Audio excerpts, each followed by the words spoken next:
Hello, good morning, everybody.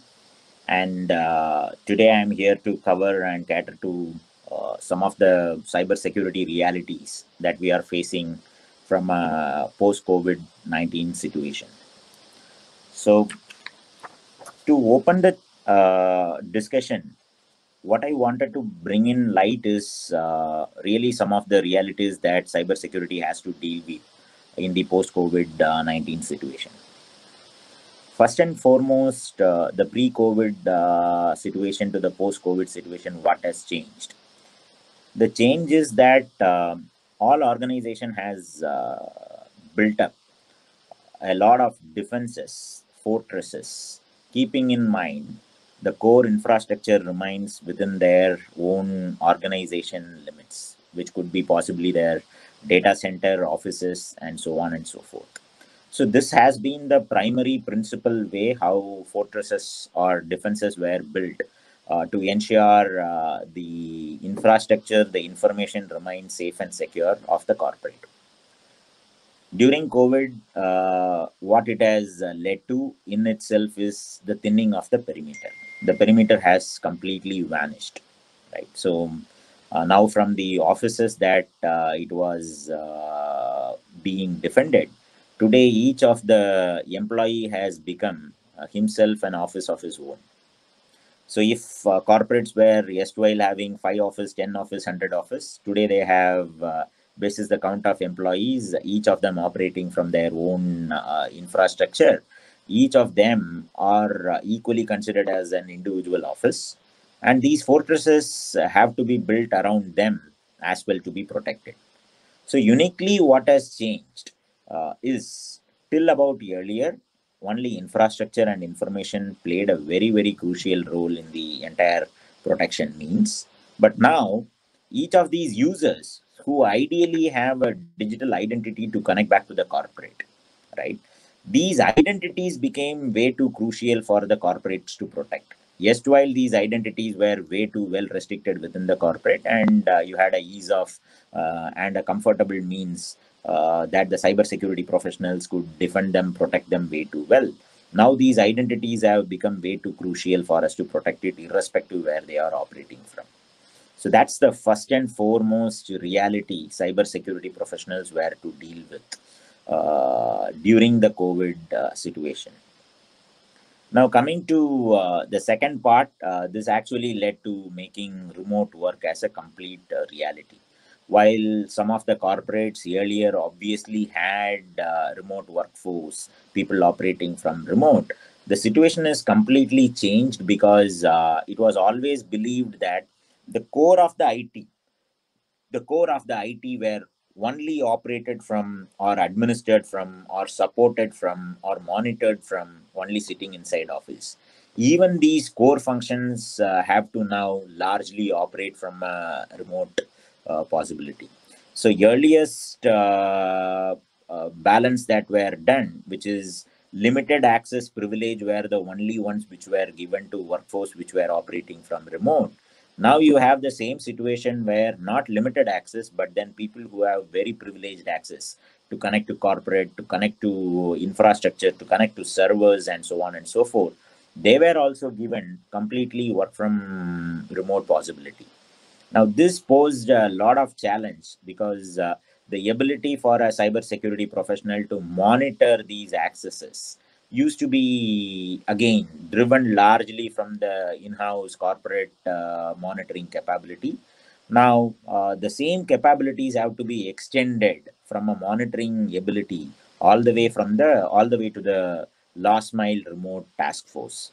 So, handling remote work for privileged users is the second set of reality the cybersecurity professional were to deal with. Security always have been around.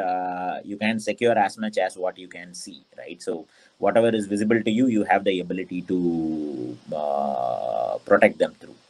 So here in this case, to obtaining the visibility of these remote task force became a crucial need for the cybersecurity professionals. That also brought in the additional challenge of the need to have an effective collaboration in some of the core functions for cybersecurity professionals. Security Operations Center, SOC, as what it is normally called as, typically has a lot more collaborative needs for effective decision making whenever they are faced with the live monitoring events that they get to see in the SOC. Now, during the COVID, even the SOC was put to test, right? So you were forced to have SOC professionals operating from a remote task force or a remote able setup. While corporates could have had earlier, which is a hybrid way of operating SOC, which is possibly partial teams sitting in house, partial services offered from managed services capable partners, and so on and so forth. Even over there, at least the managed partners and the in-house team had a lot more easier way to collaborate and take an active decision making when it comes to real time responding back, prior to real time analyzing these events and then responding back to these events as and when they were happening. Now these came under tremendous tough times, because all of these professionals now do not have the ability to be there in the same office, in the same premise, to collaborate effectively and take active decisions to defend the corporate as effectively. So the need to have an effective collaborative platform which is lively 24 bar 7 available to these operators also became one of the reality that corporates were to face with.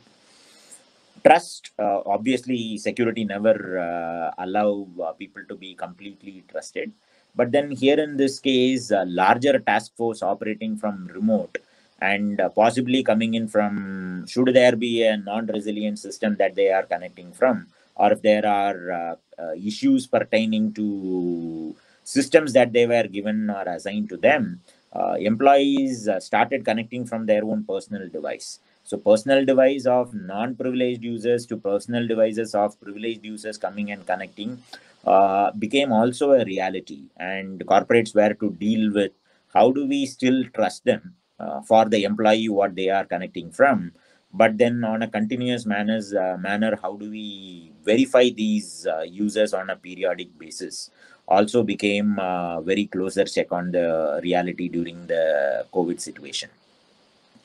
Authentication, which is while we said that the digital identity became the most crucial part whenever we are allowing people to connect from the remote setup, ensuring that we have the ability to authenticate, which is he who claims himself to be, is rightfully having the parameters to confirm and ascertain that the step up authentications, whether you call it as a multi-factor, two-factor, or pure play password only, the ability of the corporate to verify the user as what he claims himself to be became a crucial pillar to deal with during the COVID situation. Some of the other things that are evolving, which we actually have to wait and watch as the stage evolves, is to handle the post COVID 19 situation. So during the COVID situation, at least these are workforce, task force that are connected completely from the remote workspace. But then nowadays, corporates have started allowing, permitting employees on a staggered manner to come back to office and start operation. So essentially, when systems of such nature, which typically had not, while it had connected to corporate networks through various means, they have not been physically present in the corporate network. These systems potentially could be largely not appropriately hygienic in nature. Corporates essentially looking at means and measures to handle similar to the physical manner that individuals are being handled today, and walking in individual from a state to another state, being taken to a test center, quarantined for a brief period, tested for non-COVID presence, and only post which results are obtained, and then the individuals are permitted as an entry.